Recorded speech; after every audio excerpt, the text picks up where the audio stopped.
Okay, the next case on the docket is F.F.A.I. versus Florida Elections Commission.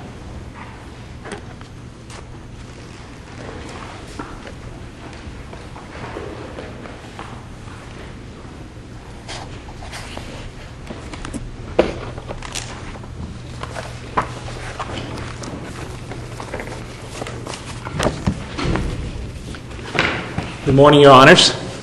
Horatio Mehat on behalf of the appellant F.F.A.I. I'd like to reserve 5 minutes for rebuttal. Okay.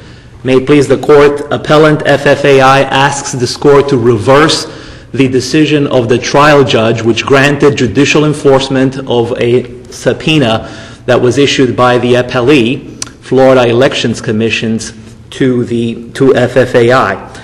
on two grounds. First, as a ballot issue advocate, F.F.A.I. Let me ask you this question first.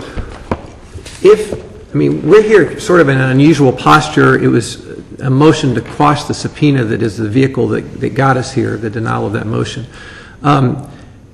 If we determine that any of the provisions that your client was alleged to have violated are constitutional, why shouldn't we end our inquiry there? In other words, they would have a right to go forward with the subpoena if some of the provisions on which they alleged a violation of their complaint were valid. So in other words, does that make sense?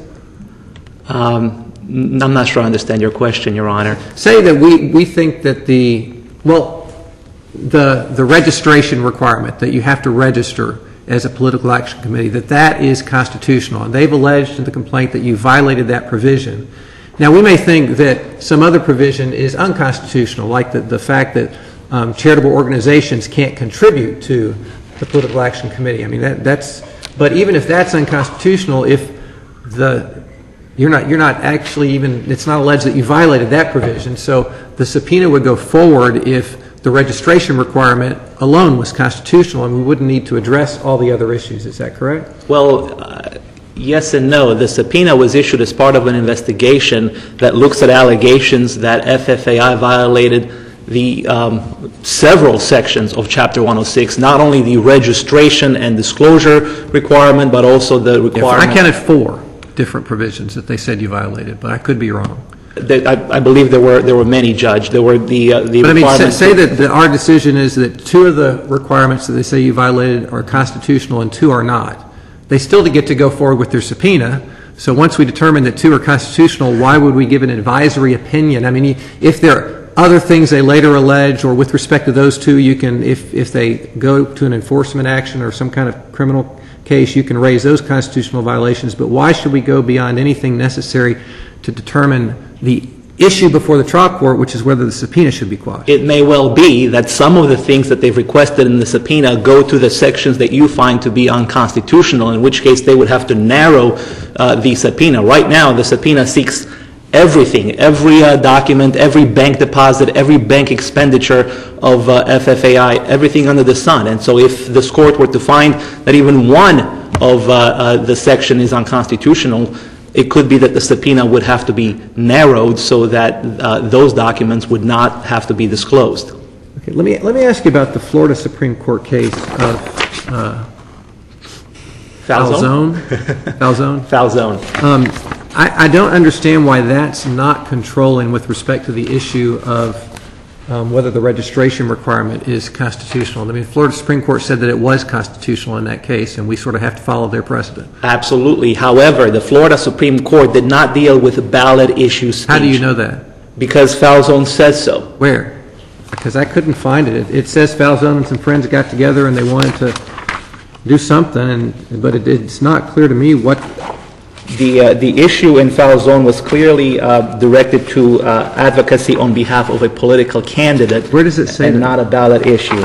Maybe I missed it, but I didn't see that. See if I have that site here, Judge.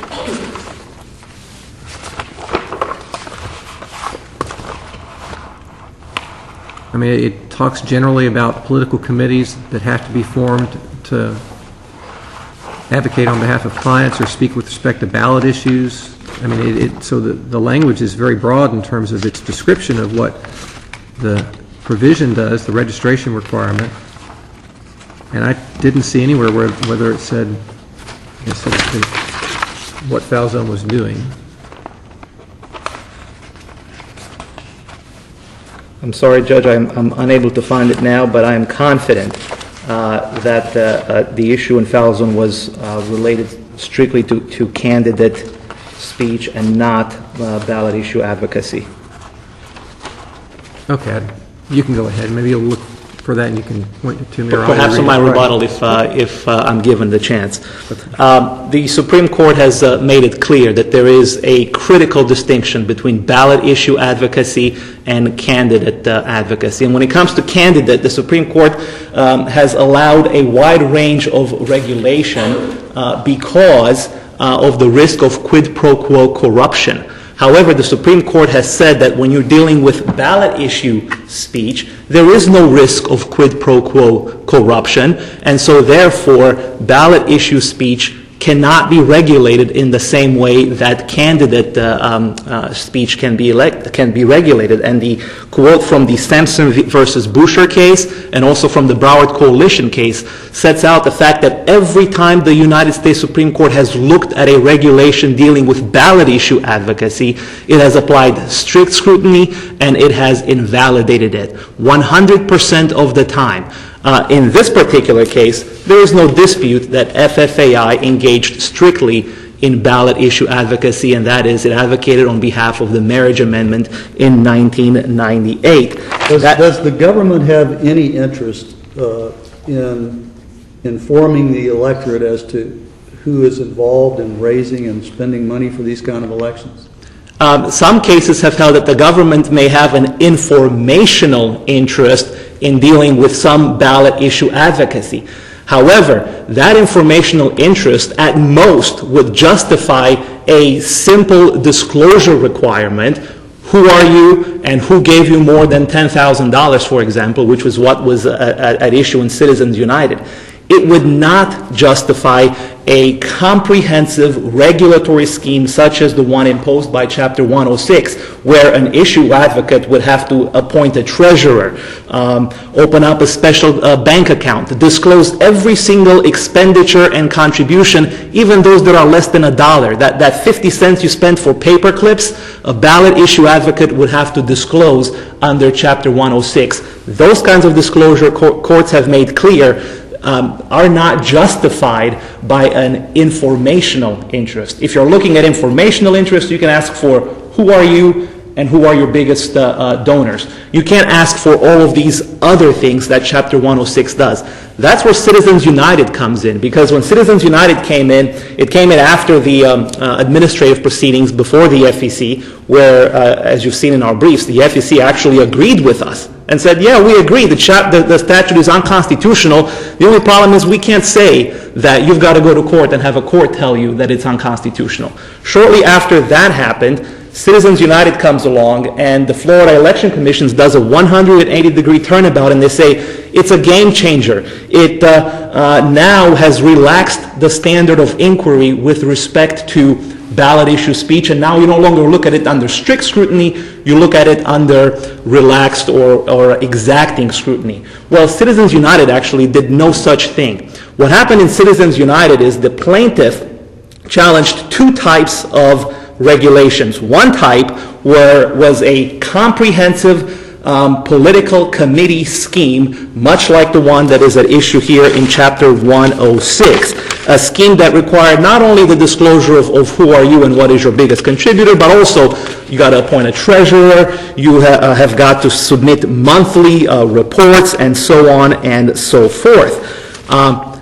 That was one type of speech challenged. The other type of speech challenged in Citizens United was this one-time, event-driven, informational type of a disclosure. The folks wanted to show a movie in that particular scenario about one candidate close to an election, and the statute required them to disclose who they were and who gave them more than $10,000. Two different types of regulations challenged, and the court applied two different types of analyses. For the regulatory political committee burden, the Supreme Court applied strict scrutiny, as it has always done in every case, and had invalidated it.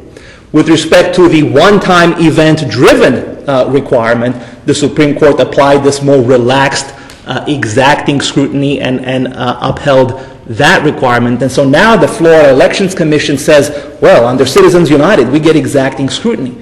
Well, no, because Chapter 106 is akin to the political committee requirements that were subjected to strict scrutiny under Citizens United. In fact, they're virtually indistinguishable, and I say virtually because to the extent they are distinguishable, they are more onerous than the political committee requirements that were invalidated in Citizens United. For example, both in Citizens United and Chapter 106 requires the appointment of a treasurer, the submission of monthly reports, and other things. However, in Citizens United, there was a $200 threshold for campaign expenditures and contributions under which you didn't have to report.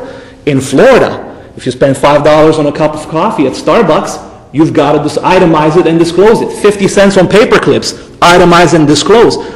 Florida's requirements are more burdensome than the political committee requirements that were subjected to strict scrutiny under Citizens United, and therefore... As I read Citizens United, and maybe you can correct me, I thought it said that provisions that limit speech, prohibit speech, put a ceiling on speech are the ones that would be analyzed under strict scrutiny. That's correct, but the political committee requirements in Citizens United didn't prohibit them expressly, didn't say you can't speak. It said you can... As I understood that case, they didn't strike down those reporting requirements per se. What they said is the provision that says a corporation cannot speak unless it registers as a political action committee and complies with the panoply of regulatory requirements. The court said, in essence, that's tantamount to telling it you can't speak. The only two choices it has is to shut up or to comply with this burdensome regulatory scheme. The court said they are one and the same, and therefore this burdensome regulatory scheme we will subject to strict scrutiny because it's so burdensome, because it's so comprehensive. Strict scrutiny and invalidated it, so where the end result now is that a corporation can speak without complying with those burdens. Same analysis here. If we were dealing with a simple, minimal requirement, is what the FEC likes to say, perhaps you might apply an exacting scrutiny standard. But when you look at what Chapter 106 requires, again, you cannot distinguish it from what the political committee requirements were under Citizens United. And to the extent you can distinguish it, you have to conclude that it's more onerous, and also that you have outright prohibitions on speech in the Florida statute, such as the passing of the hat or the soliciting of contributions from... Just as a practical matter, Mr. Meehat, if we don't have any regulation that requires anyone to have a campaign treasurer or an organization treasurer, or to keep records, how would we get this disclosure of even large donors?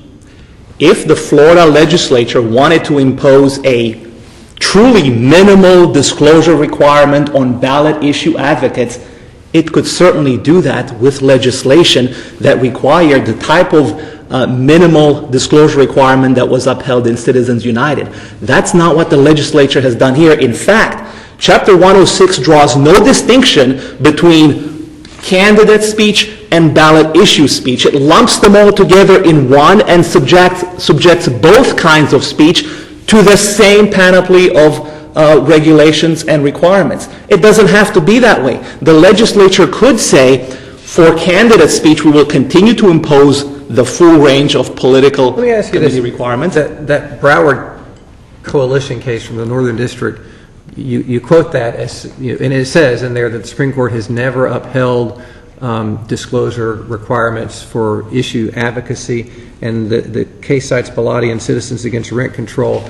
And as I read those two cases, it looked to me like the Supreme Court struck down the contribution and expenditure limits, but went on to say that the registration and reporting requirements did meet the legitimate government interests of making sure that the citizens knew who was speaking. It doesn't look like they struck down those two. Incidentally, and I'll answer your question, but incidentally, the Northern District of Florida in Broward is not the only one that has concluded that. It's also the Sampson versus Boucher Court out of the 10th Circuit Court of Appeals that has claimed the same exact thing, that the Supreme Court has never upheld a requirement. It looks like they did in Bellotti and Citizens Against Rent Control to me in reading that case. No, they didn't. When you read those decisions, Your Honor, you see that the Supreme Court invalidated the regulatory scheme. And maybe it said some lesser things might be appropriate, but what we have here is too much for ballot issue advocates. What we have under Chapter 106... Maybe in the list of things you're going to show me when you get back, you can show me where in those two cases they invalidated the disclosure requirements, because it looked to me like it was the contribution and spending limit requirements that they invalidated in Bellotti and Citizens Against Rent. I will do that, Judge. Let me quickly... the bottom line here is that you've got to look beyond mere labels to decide this issue. It's not enough for the FEC to say this is just a mere disclosure requirement, and so therefore it must be upheld. You've got to look at what actually is required under the statute, and when you look at that, again, you will be able to find no distinction between Chapter 106 and the provisions that were struck down in Citizens United. In fact, though they may say that the requirements are minimal in this litigation, when you look at the FEC's website where they warn potential speakers, hey, Florida has a very complex regulatory scheme. There are over 100 possible violations. You better read hundreds of pages of Attorney General opinions and other resources before you come into this arena to make sure that you don't violate one of those, because if you do, you could be civilly fined, even put in jail for your violations. That's the reality of Chapter 106, and there is no carve-out for ballot issue advocates. Ballot issue advocates are forced to comply with the same requirements that candidacy advocates, and that is what is constitutionally impermissible. You have about 3 minutes left if you want to save that for rebuttal. I do. Okay.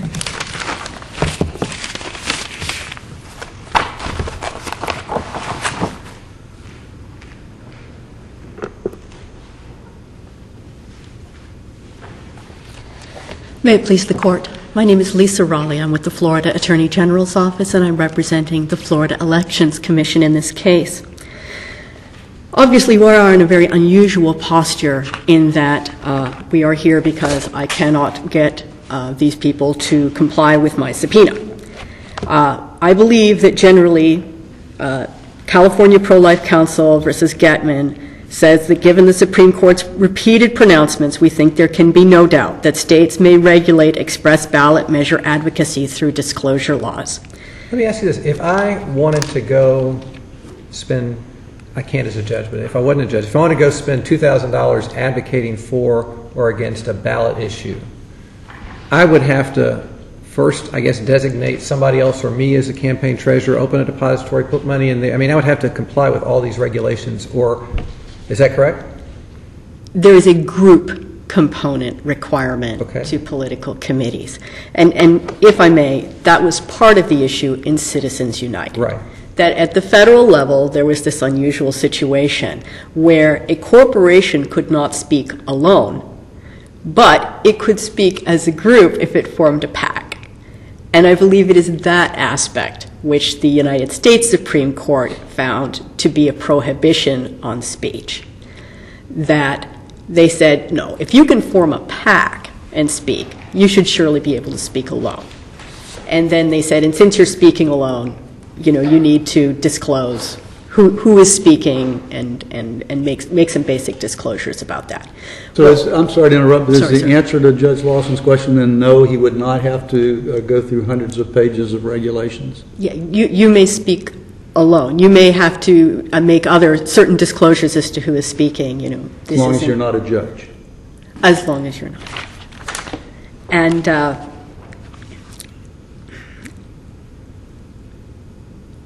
so I think that the case law, really for the last 20 years, has been trending towards articulating reasonable disclosures that can be made. And the most recent case on this is Human Life of Washington versus Brumsicle out of the Ninth Circuit, where the Ninth Circuit looked at a system very, very similar to Florida's, where you have to register if you're a political committee and you're going to talk about ballot speech, that you have to file, they have to file monthly, we file quarterly until you get closer to the election. But you know, generally all of these systems require more distant reporting the further away you are from the election, and then the closer you are to the election, when you're having more frequent contributions and expenditures, then they require more frequent reporting until just before the election. And, you know, when we think about what these disclosures are, you know, typically your Rotary Club has a treasurer who's responsible for keeping track of dues. You know, any organization is going to have people, you know, the person, and it's not their full-time job, but the person is responsible for keeping track of the money. Just tell us who that person is, you know, tell us where your bank is, and give us these disclosures. Virtually any organization is going to have these in place. Rather than a requirement to do so, it's merely a required that you disclose to us who this person is and where you're keeping your money. The exacting scrutiny standard applies. John Doe #1 versus Reed, that's a 2010 case, and it's mentioned again in Human Life of Washington that recent Supreme Court decisions have eliminated the apparent confusion as to the standard of review applicable in disclosure cases. The court has clarified that campaign finance disclosure requirement is constitutional if it survives exacting scrutiny. And our state of Florida's requirements for disclosure and filing forms are clearly substantially related to the government's interest in informing the electorate of who gives, when, and how much. These political, committee laws are constitutional. They've been upheld as constitutional. The Broward case, I'm sorry, sir? What about, there's some that are very troubling to me. The limitation that you can't collect money from a charitable organization, that's an outright ban on their ability to associate with and spend money. That seems, I don't care what the standard is, I don't see how that would survive. That is actually a reiteration of the federal requirement that they may not give. That at the federal level, charitable organizations. Is there any federal case saying that's constitutional? Oh yeah, there's lots of Internal Revenue Service case law on that. Yes, sir. Okay. Right. No, that's just a reflection of that. That since they can't give, don't bother them. Because the statute actually says you can't solicit, doesn't it? Yes, essentially it's an admonition, don't violate federal law. It's a no solicitation provision. Yes, it's essentially an admonition not to violate federal law, yes. And I think, I'm guessing, but I think on the other side it's that they probably can give if they want, but they would lose their charitable designation if they did. They would have to become another sort of entity, Your Honor, yes. Okay. That would transform them essentially from someone who is selected not to speak into something else, someone who is selected to speak. And when you make those choices, there are other things. So what they're saying is don't solicit from people who have selected not to speak. And that's a federal requirement as well.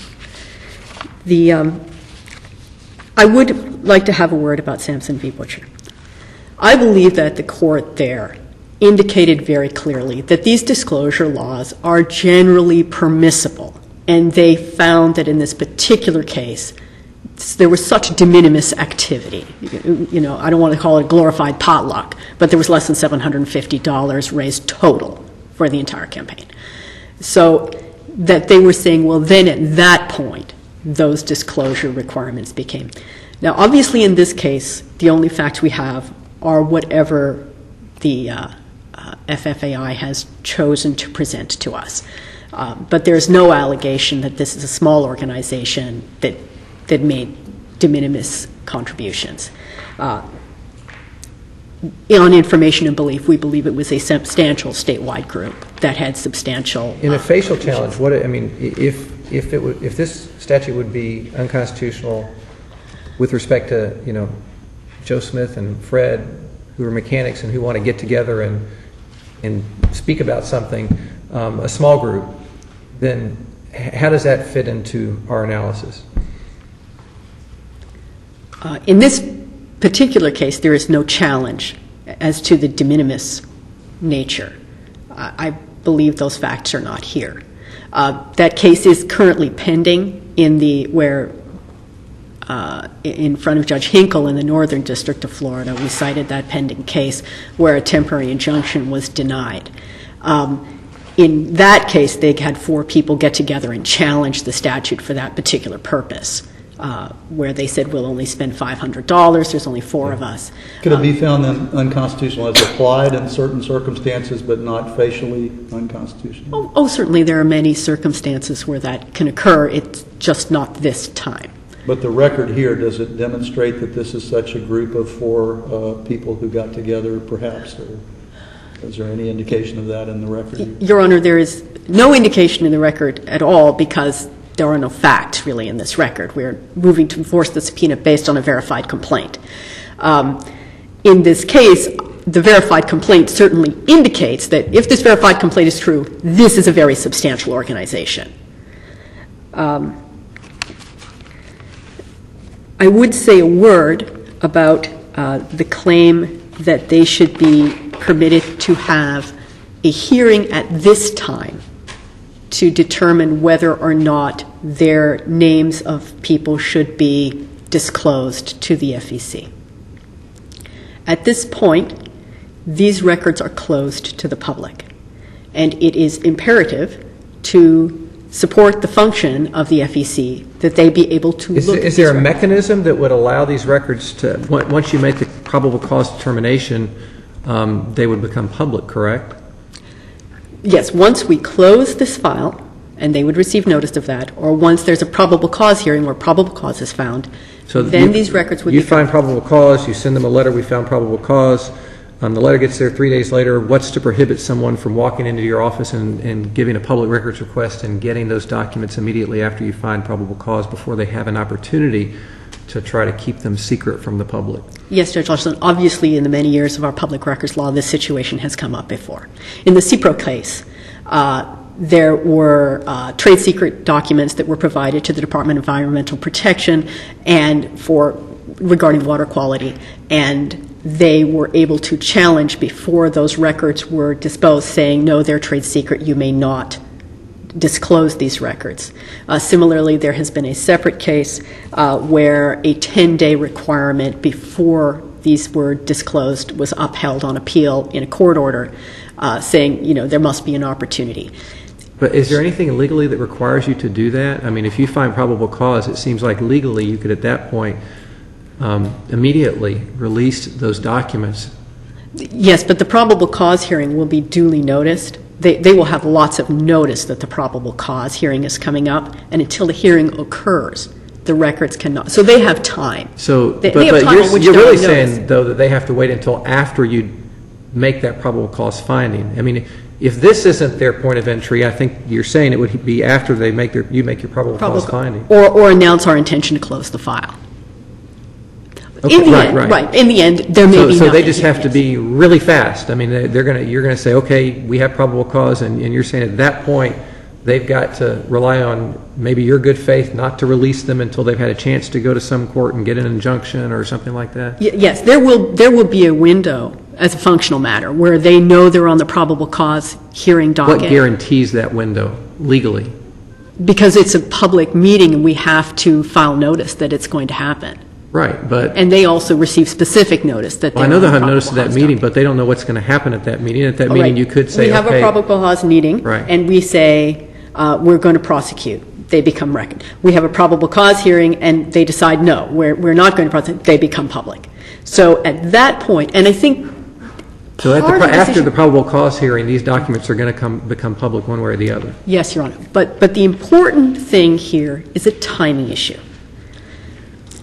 In the 1950s... I'm still confused about what legally guarantees them a point of entry to challenge to make their as-applied challenge?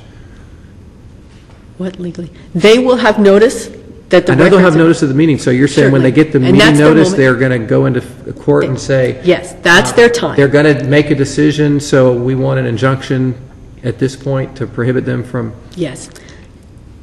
There's two aspects of this. One is when is the best time to hear their claim that they will be damaged by the public notification of the names and addresses of their contributors? Way back in the 1950s, it was a serious matter to the members of the NAACP if that information was given to the government of Alabama, because honestly, the government was looking to persecute those people. All right.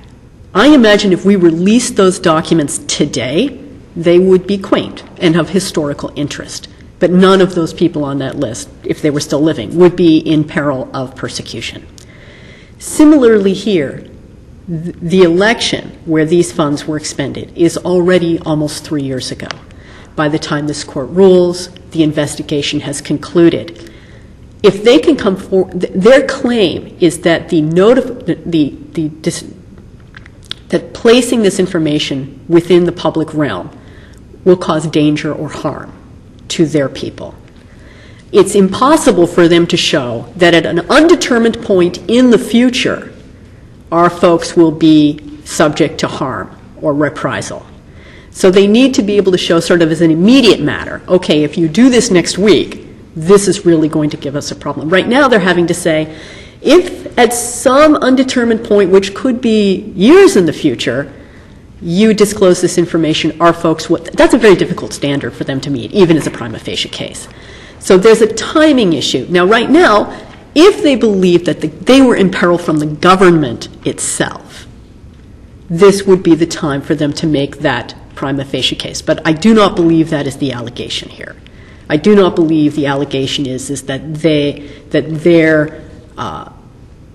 the folks that they are making who are making contributions are in peril from the Florida Elections Commission's investigators. Wasn't it Justice Scalia, I think, at the oral argument in Citizens United, who said you can't run a democracy with everybody being afraid of having his public positions known? Yes, and I think that the standard in the NAACP, and there are some relatively recent cases on this, Perry versus Schwarzenegger, 591 Fed 3rd 1147, where folks have made these claims that there might be reprisals against them. Right, and just as you mentioned in the Alabama situation, there can be situations, Certainly. But what you're saying is it's premature at this stage to presume that kind of thing? Well, no. The standard for them to meet to prohibit these documents from being released is that there is some peril, that their folks, a real peril, not an imaginary one, and not, Target contributed to us and perhaps people will boycott them if they find out they contributed to us. It has to be a real reprisal sort of issue for individuals. Then but right now, if they did it today, they would have to show at some point in the future when these records become public, then we would be in peril. That's a very difficult standard to meet. So far better for them to... How long do these investigations take years? I mean... Honestly, Your Honor, sometimes, but I anticipate... Right now we're having a little trouble getting records in the first place. But it would not be uncommon for there to be a series of subpoenas and this to take 12 to 24 months. It's like an economic crimes investigation. So it's entirely possible, depending on what happens at this point, that we could be 5 years out from, and in that case, I don't know, how much peril there Let me could ask you this. What difference does it make? You describe these regulations as minimal. The U.S. Supreme Court has described them as onerous and demanding and all sorts of other things, and they were talking about regulations, as counsel pointed out, that are not as onerous as Florida's.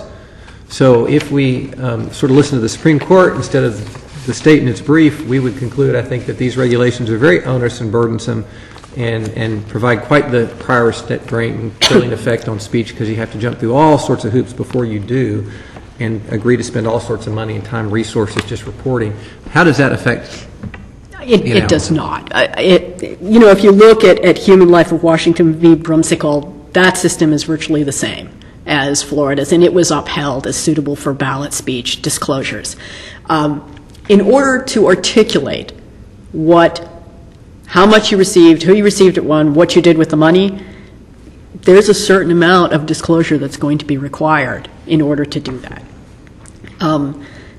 What about the fact that this looks like it's more onerous than necessary to meet the stated objective? And the objective is to keep the citizenry informed, which is a legitimate state interest, compelling one. But as counsel pointed out, where they spent $1 or, that they got, $25 from this guy who's an attorney. I mean, I just don't see how the detail required and the amount of information, the thresholds here make it more onerous than it seems like would be reasonably necessary to meet the interest of the state. Sure. How do we deal with that?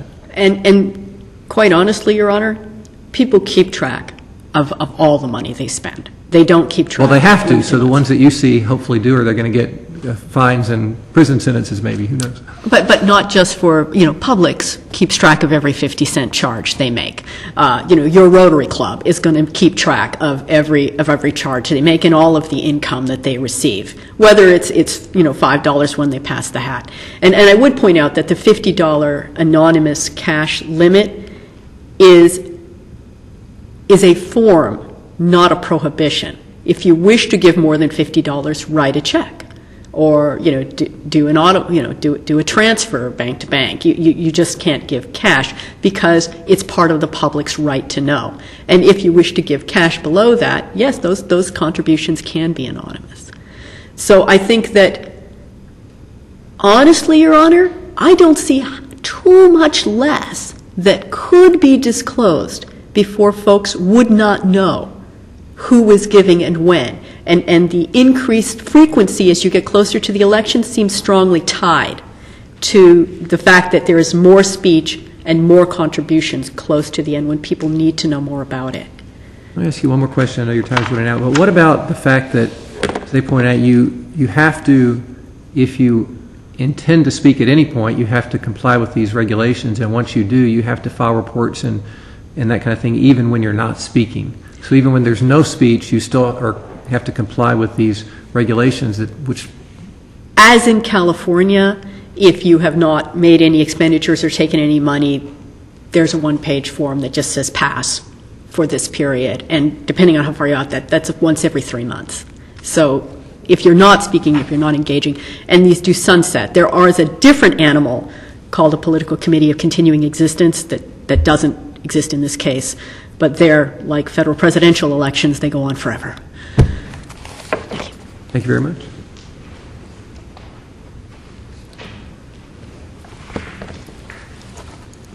By arguing that this is 5 years out from the election and it's a quaint issue and there's not really likely to be any retribution against the contributors and supporters of F.F.A.I., counsel is in effect deciding the merits of F.F.A.I.'s evidentiary hearing that it never got in the circuit court. What they're saying is you have an opportunity to get one later.